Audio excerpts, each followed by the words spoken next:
And the overarching response is, oh my God, thank God you're doing UGC and influencer programs and this stuff, because that's how we grow all of our accounts. You get it in front of the right people, and then they'll go through and shop. Mexico is one of the most influential countries in the world. Like if an influencer goes, hey, buy this, we go, sure, sounds amazing. We believe in that social proof because it hasn't gone through what, like, again, we're earlier in the process. In the US, what happened? You used to be like that, and then suddenly influencers were selling you garbage consistently. And then you went, you know what? Don't trust influencers anymore. And then the de-influencing came around, these trends from like 2023 that were really interesting. So, but right now we're at a spot where it's like, we got to get in front of people through social proof of existing influencers. Once that probably starts going away in a couple of years, the expectation is then the volume is going to be coming directly from platforms. Welcome to It's Marketing's Fault, the podcast where we discuss how to do marketing the right way. I'm your host, Eric Rutherford, and I'm thrilled today because I have with me Ramiro Velasco. He is the founder of GoAvance, whose mission is to streamline the process for brands looking to enter Mexico's e-commerce landscape. Ramiro, welcome to the show.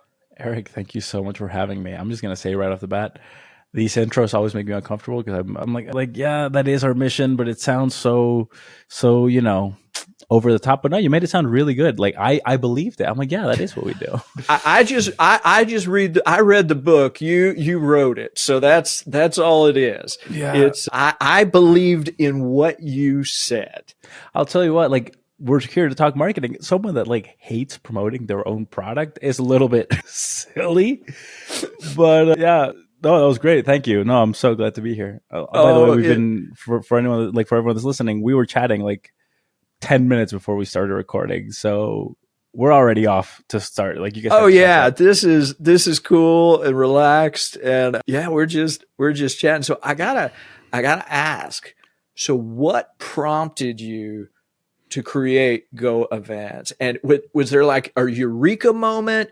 Was it like just over time? I'd love to hear sort of what was that. What was the motivation behind it? So there's a practical answer, and then there's like the philosophical answer. And I think both of them make a lot of sense. For a little bit of background, I studied engineering. I'm not an engineer, but I studied engineering, mechanical. I come out into the real world knowing numbers, and I come back to Mexico after living my entire life abroad, and I join an Amazon agency. Have a really good time there, sort of figure out, I mean, when you say good time, you're still working, right? But it's good work environment, having a good time, helping clients grow, all this stuff. And there was enough people asking, hey, how do we get into Mexico? And I was going, yeah, we can totally do it. And then went, wait, no, you can't. There's so many barriers to entry. There's so much bureaucracy. There's so many like hoops to jump through that, and no one is fixing them. Let's just I think we can find a spot where we can fix it.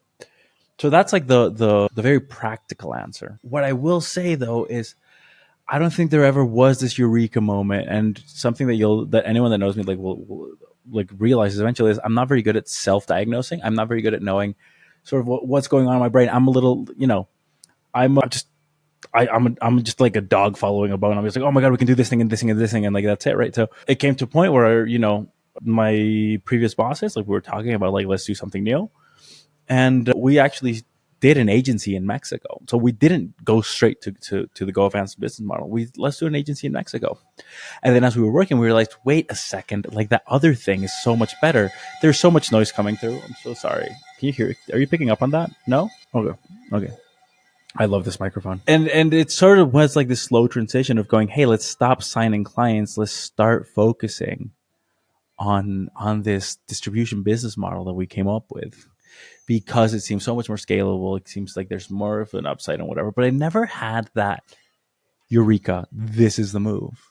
And I never even had the eureka, let's start a business. It was like, hey, why don't we do this? Like, it felt very natural. Why don't we do this? Let's start going that way. And then I was like, wait, this is a better change. Let's follow that way.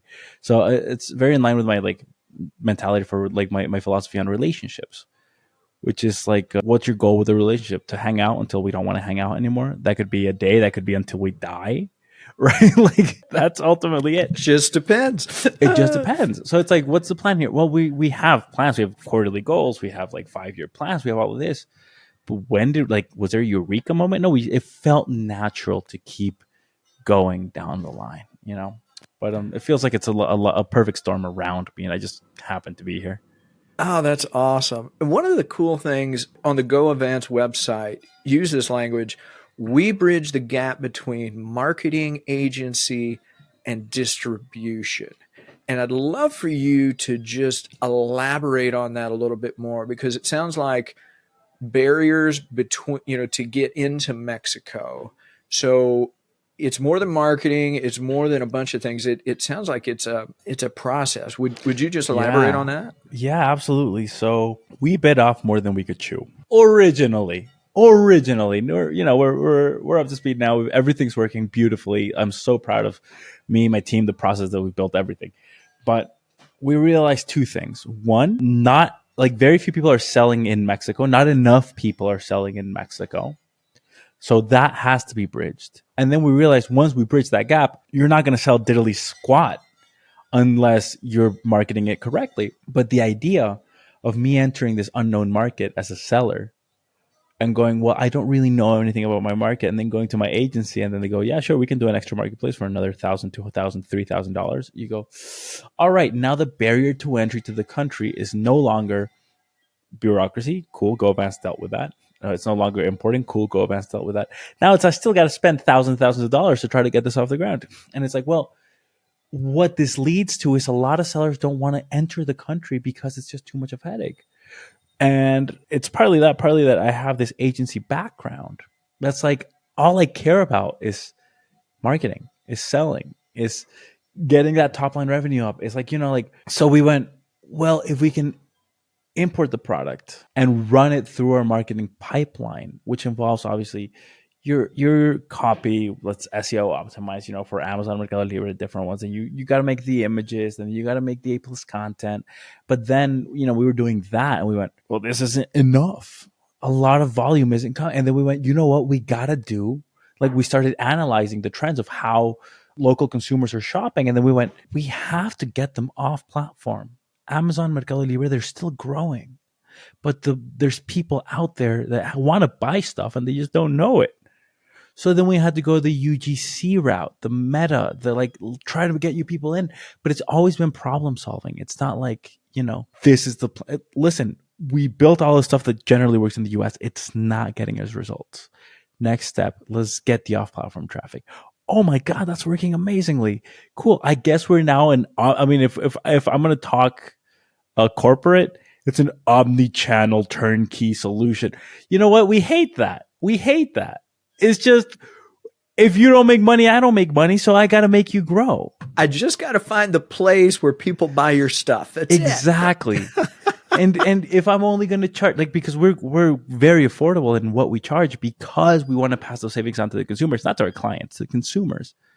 I'm like, I got to find the most efficient ways to run this and get results and get sales. So it's a fun engineering Lego problem, sort of. It's a Sudoku that we're running here. It sounds like it. It does. So when companies are, they're thinking about going into Mexico, what are a couple of questions they don't even know they should ask? Because it sounds like it's just a different selling, buying environment. And it sounds like very much from your experience, like selling in the US does not it just doesn't pick up and easily switch over. So what's a couple of questions that companies don't even know they need to ask? Number one, can I get my Amazon reviews on Mexico? And the answer is half the time yes, half the time no. Because then my question to you is, have you ever had resellers? My question to you is, did you use the right UPC code? Which is like ATM machine, right? Is your product set up correctly in the right categories? Is a product allowed to be sold in Mexico? There's so much background that will determine whether it's going to be a good process or not, or rather what the timeline is going to be. Listen, if we're coming in and you already have 3,000 reviews and we get to put that up, we're going to skyrocket. If you're going to come in, you're going to have no reviews. It's going to be a slow review acquisition process, right? That's going to happen. So that's one. Two, and I go back to that, can I sell the product in Mexico? We have different FDA regulations for us as COFEPRIS. We have different importing regulations. I worked with someone that does vitamins. And we were so excited. We're like, this product's gonna take off like crazy. And we tried them and they were delicious. Like they're incredible. Like I don't and then we realized after like it was a failure. We realized, wait, people don't need this vitamin here because we have a lot of sun. So it's vitamin D. And we said, we have a lot of sun. This was not a market fit. So we launched with different vitamins of others and it worked. So like, market fit's important, consuming. There's people selling. There's products that like I keep asking, would I buy this? Would I buy this? And I ask my team, would you buy this? We bring samples into the office and we have an office and then it's a co-working space downstairs. I go downstairs and I just share with people. Hey, you want to try this? This is really good. Yeah, so buy it. We're actually selling it. Or yeah, would you buy this? Yeah, okay, then I'll bring it in. Like it's such an unknown that no matter how many questions you ask, it's always going to be a gamble. What I'm aiming for is make that gamble infinitely cheaper and easier. And then if it pays off, then the risk reward was better. And if it doesn't pay off, then we didn't lose as much, right? So that makes sense. And now, so what kinds of products or what kinds of companies do you help sort of expand into Mexico? Is it like certain types of products? Is it like you have a broad range? What I'd love to hear your thoughts. We don't like generic products. If you sell garlic crushers, okay, man, like there's garlic crushers here as well. We also have private labeling and importing from China and this stuff. Like, listen, you're going to be very upset when this doesn't work because you can't match, manufacturers' direct pricing and on platform. We like brands and we work with brands, right? Like you can be a supplement brand. You can be an electronics brand. You can be just a general consumer goods brand. But do you stand out? Do you have a product that is interesting to look at? Is it good quality? Is it like this is our metric? Like we don't want to bring in private label like products, not because there's anything wrong with them, but because the market's a lot more difficult. So we've had cases where like hair dryer. I'm like, what? We have hair dryers in Mexico. This is not going to take off. Then you look at the Amazon volume and it's like one sale a month. And you're like, come on, dude, like this, what are we doing? All right, listen, let's try it. And then it's selling like, 5 a day, 6 a day because they're in country because the price is accessible. And we went, oh my God, I was a fool. I was a fool for not believing. And this is sort of like, is it a brand? Are people looking for it? And then we realized the volume was there. It's just no one wanted to buy it, shipping it across the border. Okay, cool. Let's make this happen. So there's a lot of being on calls and being like, hey man, I'm sorry, this isn't going to work. Like, because I don't want you to email me 6 months later angry. Like I was an agency for long enough. Yeah. Like you get mad at me. I'm bummed out. I didn't get any work done that day. This was an ROI negative relationship. It's true, but so that's good to know that it's like, okay, you want something branded, you want something unique, you want something that's really not a commodity. It sounds like you want something that has its own its own persona, brand, personality. There's only so many ways I can market, a garlic crusher, this. But if it's something that I'm like, oh my God, this is really cool, then I know that the influencer that I send it to is going to be, okay, this is really cool. And that's going to come through in the video. And it's going to be, can we target the right people? And then if we're doing that and driving the right traffic, we're golden. Yeah, because it's not like, because commodities, if it's not unique, it becomes a commodity and then it's a race to zero. And then it's like we can either get it here or we don't need it, or it's like, whatever. Listen, why aren't we converting? Because your manufacturer sells it for 50 cents cheaper, and that's all that mattered. What that is. Oh, it's at that point it comes down to cost, and it's like you're not going to beat them, so you might as well just find a different market. Yeah, so like a lot of the stuff that really works well for us is things that a lot of people look at it and you see the Facebook comments on the UGC ads going, "This is useless." And you go, really? Is it useless? Because it's flying off the shelves. Are you just not seeing the value? You can get that for half the price. Yeah, and like 10th of the quality. Like, if that's your reaction, means we're not bottom of the barrel, means we're not selling the cheapest stuff. It means that there's a market for it that we can actually like tap into. Those comments feed me. It does make a difference though, because when you you always have to ask on the negative, what's their beef, what's their angle, what's their complaint.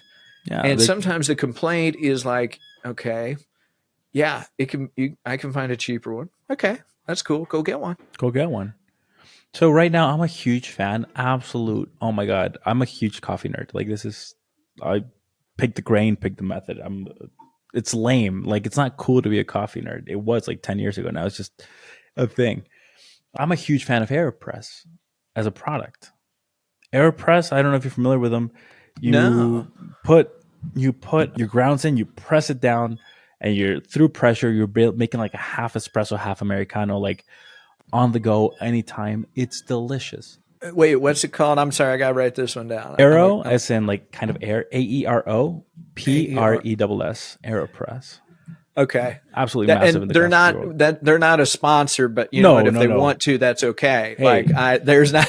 Like this is I am just not selling them. I mean, like, I do just sell them, but I'm not selling them. Like I listen, and no one's listening from Mexico. It's fine. I can do this. This is just one coffee geek to another trying to figure out how to get the best cup of coffee. Exactly. So, I look at the comments under their videos and it's like a French press does the same thing. It is like, well, you don't know about coffee. They're different methods. They taste different. And I'm a huge coffee press guy. When I got to make more than a single cup, I reach for the coffee press. There is a time and place. And just knowing that people are like mostly mad that it's $40 instead of like a $13 coffee French press, I'm like, all right, this is a good product. But that's that litmus test. It's just like, okay, does if I've got some people who are not happy with it, they're clearly not my market. Exactly. And I'm going to be happy not to sell to them, and they're going to be happy not to buy from me. And then I'm going to try and connect with the customers who will appreciate it. Coffee nerds love it. So it's like, that's it. That's all I needed to show, like, so consistently we have this idea where like we come in, like, when we first launched the business, we were like, all right, we got to beat everyone to price. And it went, no, not at all. That's not working. And I was like, all right, we gotta go into market research. Where do we want to land?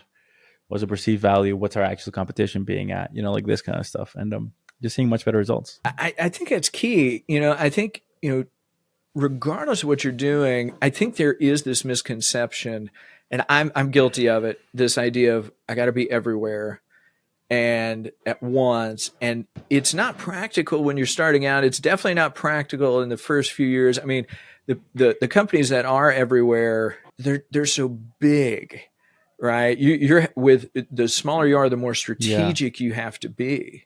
Yeah, you can't just throw your wallet at problems.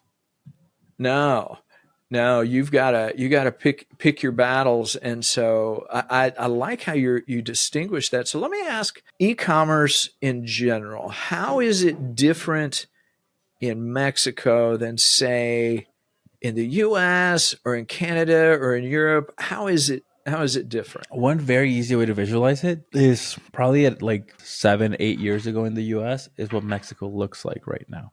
And actually I say that 8 years ago is only 2016. Maybe that's about right. Where like a lot of the older folks are going, do you trust this website? Will it get to your house? Like that sort of stuff. And then a lot of the younger folks are going, yeah, I'm buying stuff on Amazon consistently. Right? Like that's just what we're doing. So there's still that divide. And I got here 8 years ago. And 8 years ago, everyone was going, you buy on Amazon? And I was like, I've been buying my toilet paper on Amazon since like 2010. Like, what are you talking about? Like, like Jeff Bezos knows more about me than myself. Like, so it just, again, more noise coming out the background. I don't think that's picking up either. So that's kind of it, where you still want a lot of off-platform traffic. You know that the volume isn't entirely on Amazon, on Mercado Libre. And it's like, how do we reach the people? And then the other thing is we're a lot more split. So in the US, you'll have like your own e-commerce store and then your Amazon. Here in Mexico, Mercado Libre is a huge player, roughly the size of Amazon.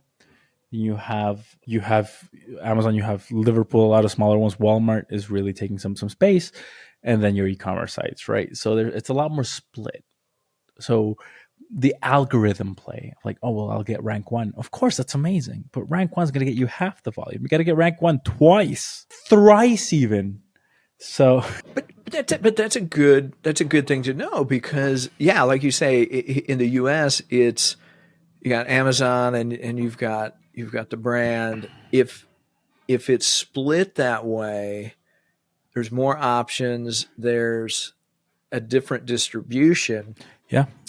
Are people, I don't want to say brand loyal, but are they sort of supplier loyal in that respect of like Amazon or someplace else, or is it? Yeah. I'm just looking for the best option. Yeah, we see that sometimes. Like we'll run a promotion on Amazon, and then people will still buy from Mercado Libre, and it's like, but Mercado Libre is that much more expensive. What are you, like we ran a 20% promotion, and people are still buying from Mercado Libre, and it's like, why? Why not check both? Like I check both. I see which one I want, and that's the one. Some people are just like predisposed to one or the other one. How like Mercado Libre has been around with sort of more name recognition for longer in Latin America, and then but like the counterpoint to that, or I think like the other thing to consider is brand loyalty. You've never had a more brand disloyal person than the first time they're going on Amazon and typing cat litter, right? Like I can use like Scoop Away my entire life, and again, I don't sell Scoop Away, by the way. I use Scoop Away. Well, my cats use Scoop Away. I can buy Scoop Away for 10 years, and then I go on Amazon and I type Scoop Away and it's not available. I then type cat litter, and now I am anyone's for the taking as a consumer. Hey, listen, sell to me because my cat's got to pee somewhere. So brand disloyalty, or brand loyalty, goes down in these like beginning stages of the digitization of consuming behavior. So that's a great spot to be. Yeah, that is, because if I'm a brand that wants to get into Mexico, suddenly that means the barriers in that respect are much lower, just because at that point I just need to get into the market. Yeah. It's granted, it's still, I have to show up, they have to find me, but at the same time that loyalty barrier is not as high, which Exactly. has to help. The other day, I was at a supplements spot. I had to buy my protein, and they were on sale. And I with no shame, went, "Hold on, let me see if it's cheaper on Amazon." Like right in his face. I should have. Hey, I got a text. No, I was just like, "Let me see if it's cheaper on Amazon." And they were like, "Okay." I looked at it and I was like, "It's about 2 or 3% cheaper. Just give it to me. I don't want to wait for cool." But yeah. This is normal for a lot of us, and then a lot of people aren't doing it yet. So they looked at me like I was an absolute psychopath. But that's fascinating, because like that, like doing that is like normal for me, Right? but like you say, if that market is not there yet, or that's typically not there yet, that gives you a lot of opportunity. Exactly. Yeah. I mean, what we're finding is it's worth it to pay top of page, because you know what? A lot of consumers aren't looking for the sponsored tag. They just clicked on the first result. And we're like, oh, buddy, let's go. It changes the game. It really does. Because what happened, like generally you click on sponsored results knowing it's a sponsored result. Then I was like, well, it was the first one that showed up and it seemed like a good price and it seemed like a good product. It didn't go any further. Awesome. Suddenly my main image is the number one priority. Get that click, right? That changes the emphasis and the scope. So it good. Really does. So good. So let me ask about like collaboration and partnerships. Like I know that depending on, in the US, sometimes it works, sometimes it doesn't, depends on the area.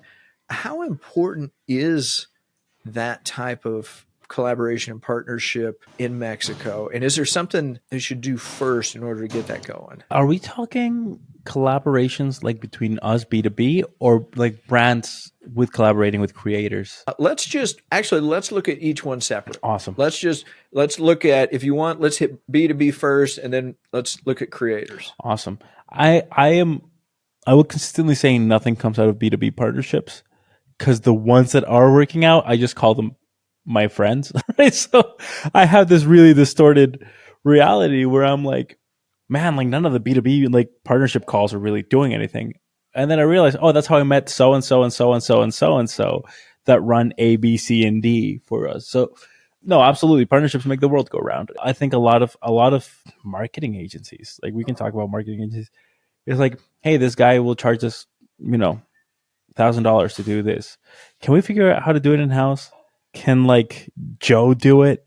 And it's like, no, he can't. And you're going to spend 6 months figuring it out, and then it's going to not work. And then you're going to not believe in it. So clearly a very pent up personal frustration of mine. So partnerships make the world go round. We figured out the right importing partners, the right logistics and warehousing partners, the right, ad management partners. And we just sort of let them work. And it's, those people you really trust. Now, is it really like conducive to customer acquisition? The partnerships? Not in my experience. I'm not very good at saying, hey, you do so and so, I do so and so. Let's do like a cross marketing, news blast or whatever. Not very good at it. Something comes of it, but it's not incredible. But meeting the right people that you trust to do things.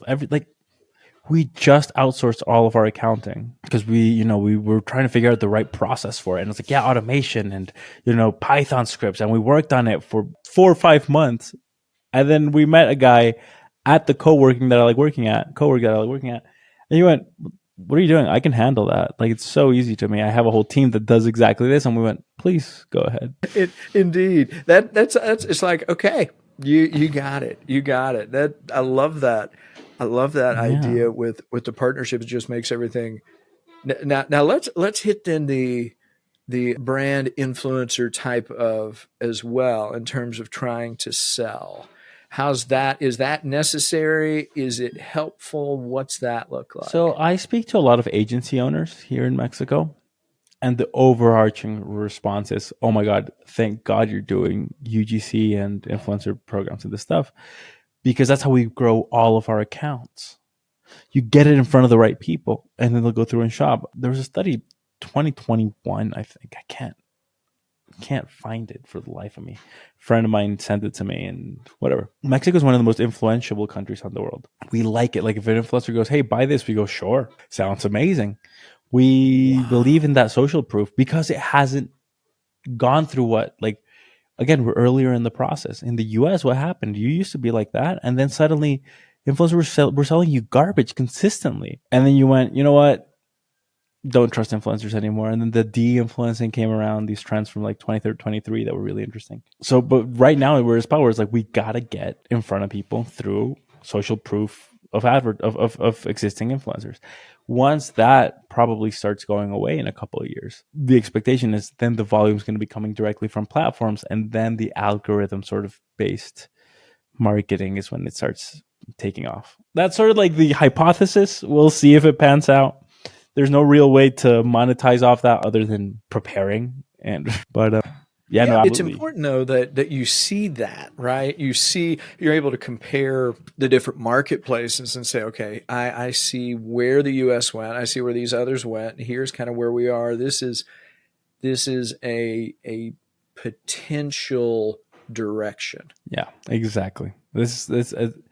We launched this business thinking the potential direction is the Mexico going crazy and Latin America going crazy on the e-commerce. And we just keep having these hypotheses that hopefully work out.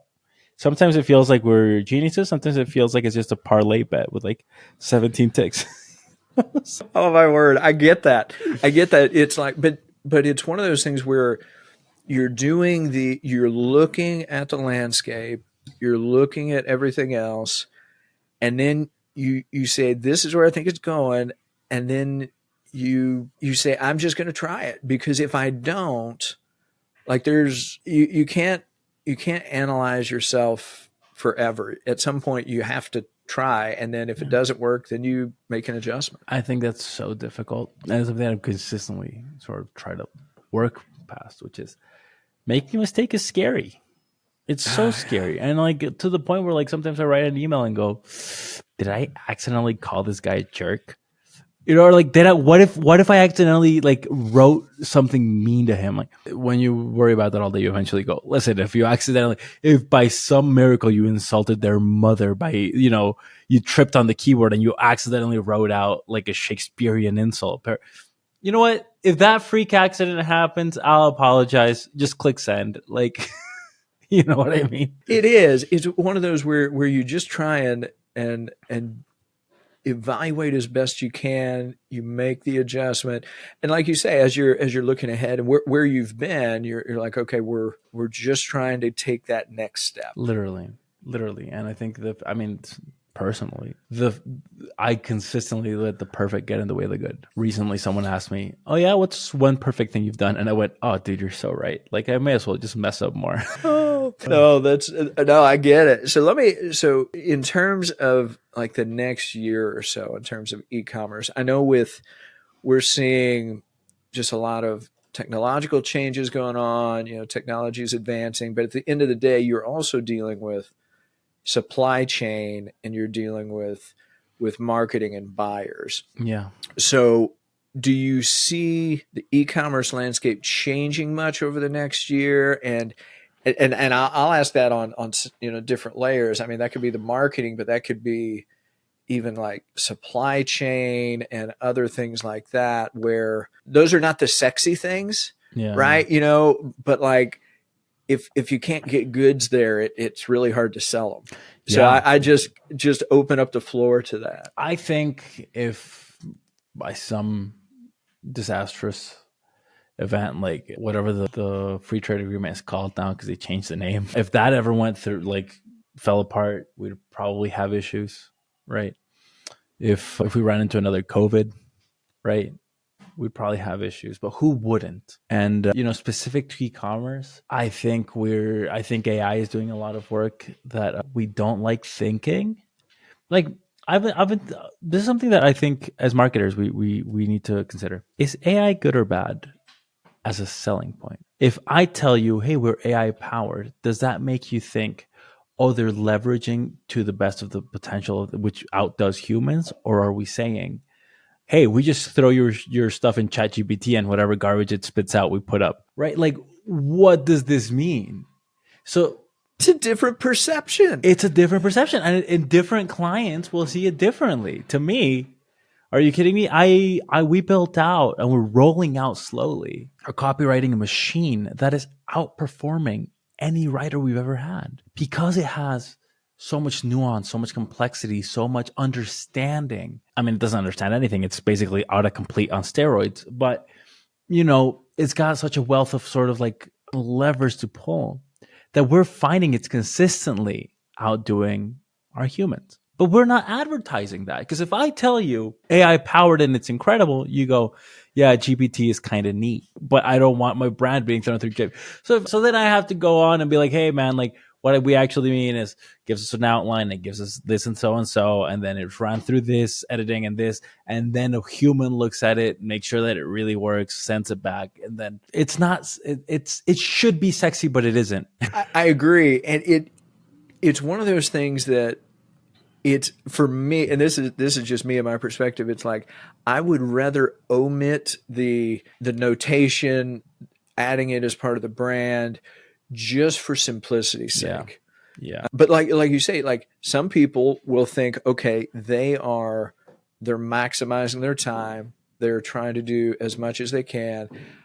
They respect cost. They respect time. Hey, I want to do business with them. Other people will think like they're lazy, like, and like that is, it's crazy to me, just the polar responses. It's crazy. Well, I'll tell you something. We're trying to build, and hey, no one steal my idea, okay? Don't you dare. Your information safe with us. This is a close-knit group. We're building, so we built this beautiful copywriting solution. Like honestly, it's writing some really good things. It's run through like 12 GPTs and Claudes and even a little bit of. It's going into so many places before a human looks at it. Where now the next thing we want to do is, why don't we use it to A/B test? Why is it not making bi-weekly changes on its own, determining what works best, and just keep building on that? I mean, why is no one doing this? And why would it be suddenly when it's like, hey, this is continual improvement, instead of, hey, we wrote your copyright, a human wrote your copywriting in 2018 and we never touched it again. How is that more appealing than, hey, this algorithmic machine is testing out the algorithm that it's working with, that we're all competing on to get the best results, right? Like, it's all about the framing. It is. It really is. The way you frame it, it makes all the difference. Yeah. But I think that even very much comes down to even at the product level and everything else, much like you say, you want something that's brand specific. AI feels very foreign, very generic. It can feel very mysterious to a lot of people, not necessarily, but it has such a weird, like, it's just one of those things that I have been blown away by the different responses. Yeah. Like there is no universal feeling of either love or hate or welcome or fear. It's that I've talked to people that are like, oh, I don't use GPT because like it's like cheating. It's like, sure, like if there's people that will value that. To me, if you're like, I refuse to use any AI, I go, oh, well then in 2 years we're not going to have a lot to talk about, because all intelligence is your ability to learn and use tools in different manners, right? Like we're not driving in nails by hand. This is why we made a hammer, right? Like, yeah, it's, I think back even, I mean, you could pick your moment in history, but like the printing press, I think honestly, I think spell check and grammar check. So good. Who doesn't use spell check? Oh no, that's cheating. Really? No, I'm going to use it all day long. Like, it's Excel formulas. What? Oh, I had to go in and multiply by hand every time. There's this beautiful thing in music. So in music, you can download loops and use loops, like, pre-written melodies and so on. Someone was like, I don't use drum loops because that's cheating. So then I started playing my drums myself. And then I realized, well, it's kind of unfair that I'm playing these drums myself. So now I'm learning to make drums to make sure. So anyway, I was learning to make the drums, and I realized that I bought the sheepskin that I needed to make this drum, and that felt really unfair. So anyway, now I'm herding sheep out in the mountains trying to make the leather so I can make the snare drum so I can make the drums. It's so funny because there's always a trade-off. Yeah. There is always a trade-off with it. Yeah. I mean, and it's just, I'm a very practical person. I like the current business environment that it's Legos. It's fun. Yeah. It's, you have automation software like Zapier, like Make, like all these integration softwares. You're like, can I, instead of doing this thing once that'll take me 15 minutes, can I spend the next 8 hours figuring out how to never spend those 15 minutes again? And then going in and spending, an entire workday on automating a single email response. That's fun. Well, and when you look at the long-term benefits, it's like, man, the amount of time saved, the amount of money saved. And I want to just make one thing clear, because I mean, we're to give it us back. We're talking about like changes in like e-commerce down the line. I want to make one thing clear. If it's ever, I think I have a very strong sort of distinction here. If it's ever, well, the results are a little bit worse, but we saved a ton of money. I don't respect that. I don't like. Okay, in that case, then let's just get worse writers, or like let's just get worse. Like what? But if it's like the results are better, cool. That's what I'm looking for. I want the best results. Like that's it. Yeah. Best, like better results, or even comparable. Like even if even if it's a push. Exactly. Like, okay, so if I can get the same results and I'm not having to do it, sold. Yeah. And I have a very toxic business mentality, which is who cares about profit? It's the hey, top line. We got to, we'll figure out. It's my partners hate me because I'm so glad I have them to go, you're insane. No, pull it back. I'm like, so what do you mean? Who cares? We can just be leveraged. Like, let's just keep going. And they're like, okay, stop. Because this is what caused the 2008 financial crisis. Like, we cannot, have that mentality. But so it's never about cost. It's about like, are we getting, but I'll go on record saying this. I don't like Elon Musk. I'm okay with saying that. Elon Musk famously said something that I really like, which is, machines don't have to be perfect. They just have to be better than humans. And it's like, that's wonderful. Like, yeah, you're right. Sometimes the machine will make a mistake. Sometimes the machine will have the wrong keyword. Sometimes, but statistically, are we getting better results? Yeah. That's, I think, where e-commerce is headed. Constant A/B testing, constant. Like, we have every single person that's probably under the age of, I'll say 40. Everyone that's like under the age of 40 has become children with Skittles, where our attention spans are getting consistently shorter and shorter, right? And we're like, now a 10-second TikTok is like, all right, you're on the edge of like, listen, if it was 12 seconds, I wouldn't have completed your video. Like, on to the next. We're living at 6 thoughts a minute. Like, it's so fast. that there's no way that these algorithms don't keep evolving to get you to buy more. If you've ever seen Chinese like TV selling, it is colorful. It looks so ugly and so tacky. And guess what? It is colorful and it's hitting your dopamine and it's making you buy like crazy. And I think that's where we're going, where the algorithm's going to know us better than we do. And we're just going to turn on TV and go, yeah, I want to buy that. Open your phone. Hey, sure, I want to buy that. That's where I think we're going. Oh, so let me ask, just as we're wrapping up here, any takeaway you would like to leave the audience with? Yeah, we didn't really touch on it, but Mexico is really good at selling. Like I said, listen, I said it at the top. I don't like promoting my product, but as a consumer, I live in Mexico, and I'm just, as you can see from the bougainvillea colored wall in the background, there's a very Mexican color. We are a country that like has money in our pockets and a lot of products that we can't buy or that we have to wait for. Like there's a lot, Scrub Daddy. I don't work, again, not affiliated in any way with Scrub Daddy. Scrub Daddy, I used to look at it and go, like $5-6 a sponge? Are you joking? Why would I ever spend $6 on a sponge? Fly off the shelves. Walmart can't keep it stocked. What? I have a Scrub Daddy now. Why do I have a Scrub Daddy now? Because my partner, she was there and she was like, hey, this seemed like a really good product. And I was like, we spent 130 pesos on a sponge? Okay. I mean, the other ones are like 20, you know that, right? And it works. So like, we like these products. It's just tough to get them. So we want to, so we came in and we're like, hey, let's bring them in. And if you have a product that's interesting, that's fun, like it's marketable, try it out in Mexico. See if you can find your audience. I love that. That's huge. So if you're listening, like, and that's what you're selling, that's what your business does. If you haven't thought about Mexico, I would encourage you to do that because it is, I know like the market share in the US, depending on where you're at, it feels like, man, nothing moves. Like there is like no way to do anything. So this is an opportunity to really expand. So Ramiro, if people want to know more about you or about your company, where do you want them to go? So if you want to chat with me directly, you can go on GoAvance.com. That's GoAvance. And there's a contact form with an appointment Calendly setter.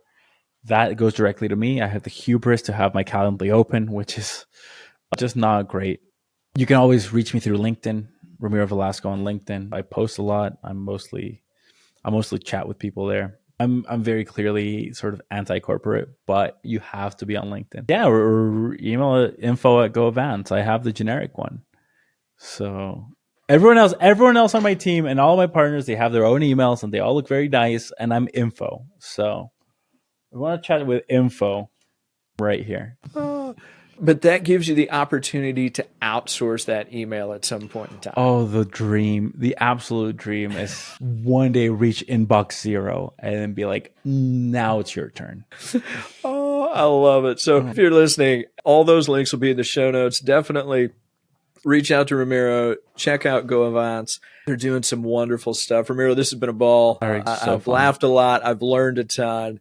Thanks for joining me today. No, thank you. You kind of let me, you kind of let my ADHD take over and just go a little bit crazy. And I love the vibe where like anyone that's just listening, Eric's like muted and I can still see him laughing. And I'm like, all right, it's working. It's landing. Oh, I love it. Oh, cool.